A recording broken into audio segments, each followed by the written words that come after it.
দেউতা আৰু ল'ৰাৰ মাজত কটুপটক। দেউতা, তুমিতো কৈছিলা পিতৃৰ ঋণ কেতিয়াও শোধ নহয়। তুমি ২৬ বছৰে মোৰ পিছত যিমান টকা খৰচ কৰিছা, তুমি কি জানা? মই ৩ বছৰে সেই টকা তোমাক ঘূৰাই দিব পাৰিম। দেউতাই অলপ মিচিকি হাঁহি মাৰি ক'লে, এটা গল্প কওঁ, শুনিবি?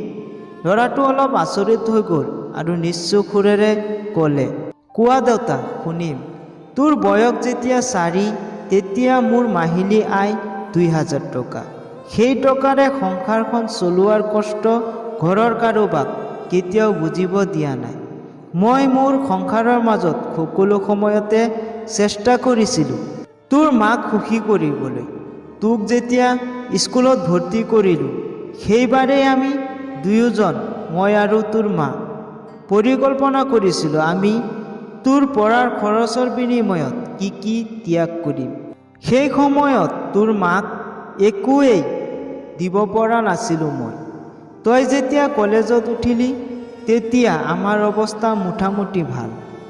কিন্তু খুবেই কষ্ট হৈ গৈছিল যেতিয়া তোৰ মা খুবেই অসুস্থ হৈ পৰিছিল। ঔষধ কিনাৰ কাৰণে সদায় অভাৰটাইম কৰি ঘৰলৈ ঘূৰি আহোঁতে খুবেই দুৰ্বল লাগিছিল। কিন্তু কেতিয়াও কাৰোবাক বুজিবলৈ দিয়া নাছিলোঁ, আনকি তোৰ মাকো নহয়। এদিন শ্ব'ৰুমৰ পৰা এটা বাইক দেখি আহিলোঁ। সেই ৰাতি মই সপোনতো দেখিছিলোঁ মই বাইকত উঠি কামলৈ গৈ আছিলোঁ। কিন্তু পিছৰ দিনা তই বায়না ধৰিলি লেপটপৰ কাৰণে। তোৰ কষ্ট মানে আমাৰ কষ্ট বুলি মন হয় বাবা, সেইকাৰণে আমি তোক লেপটপটো কিনি দিছিলোঁ। মোৰ তেতিয়াৰ ১ টকা, তোৰ এতিয়া ১ পইচা। কিন্তু মনত কৰি চা, এই ১ টকা দি তই তোৰ বন্ধুসকলক লগত লৈ পাৰ্টি কৰিছিলি, ব্ৰেণ্ড নিউ মোবাইলৰ হেডফোন কাণত লগাই গোটেই ৰাতি গান শুনিছিলি। তোৰ প্ৰতিটো দিন আছিল সপোনৰ দৰে। আৰু তোৰ ১০০ টকা লৈ মই এতিয়া চুগাৰ মাপাওঁ। জান, মোৰ মাছ খোৱা নিষেধ, মাংস খোৱা নিষেধ। কি কৰি ইমান টকা খৰচ কৰোঁ ক? তোৰ টকা লৈ মই এতিয়া কল্পনাৰ হাট বহাওঁ।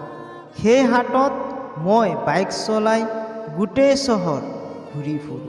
বন্ধুসকলক লগত লৈ চিনেমা চাবলৈ যাওঁ। তোৰ মাৰ হাতত ধৰি তাত মেলাত ঘূৰি ফুৰোঁ। দেউতা, সকল বোলে অলপ খাটোচ টাইপৰ হয়। ময়ো মোৰ দেউতাক তেনেকুৱাই কৈছিল। পুৰুষৰ পৰা পিতা হ'বলৈ মোৰ কোনো কষ্ট হোৱা নাই। সকলো কষ্ট তোৰ মায়ে সহ্য কৰিছে। কিন্তু বিশ্বাস কৰ, পিতাৰ পৰা দায়িত্বশীল পিতা হোৱাৰ কষ্ট এজন পিতাইহে বুজি পায়।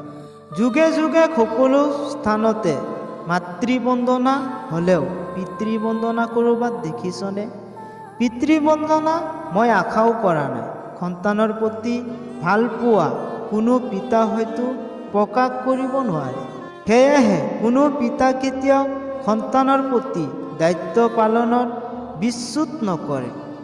মই তোৰ পিছত মোৰ কষ্টৰ উপাৰ্জিত যি অৰ্থ ব্যয় কৰিছোঁ, সেয়া হয়তো তই ৩ বছৰে শোধ দিব পাৰিবি। কিন্তু যৌৱনত দেখা মোৰ সপোনবোৰ, যি সপোনৰ কাঠগড়াত থিয় হৈ তই আজি তোৰ ঋণ শোধৰ কথা কৈ আছ, সেই সপোনবোৰ কি আৰু কোনোদিন বাস্তৱত ৰূপায়ণ পাব?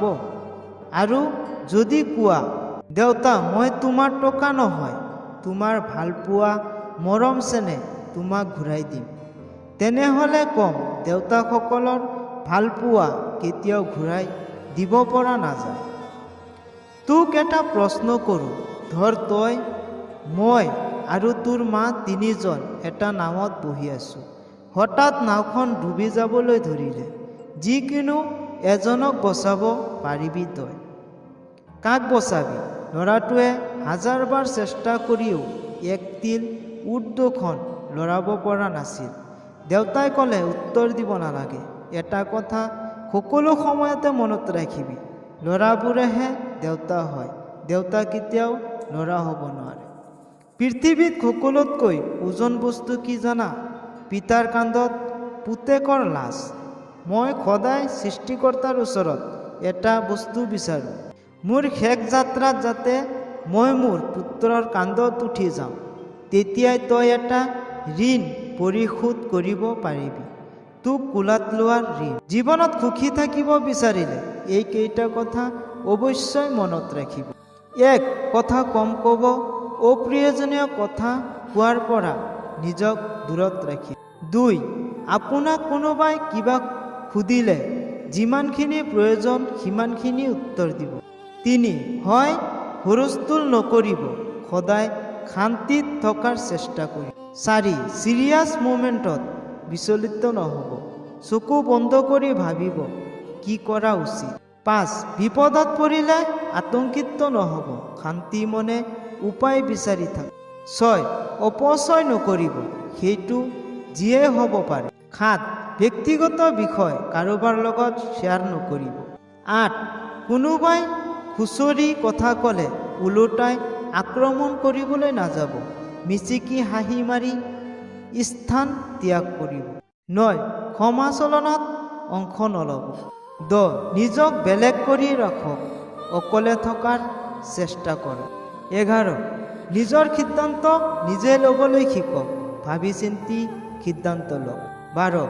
উপদেশ কমকৈ দিব, নিজৰ কাম নিজেই কৰিব। 13. বেছি স্মাৰ্ট বা বেছি হেংলা নহ'ব।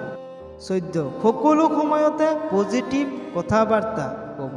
মাটিত পৰি থকা ধূলিয়ে তোমাক একো ক্ষতি কৰিব নোৱাৰে, কিন্তু সেই বালি যেতিয়া চকুত পৰে তেতিয়া বহুত যন্ত্ৰণা দিয়ে।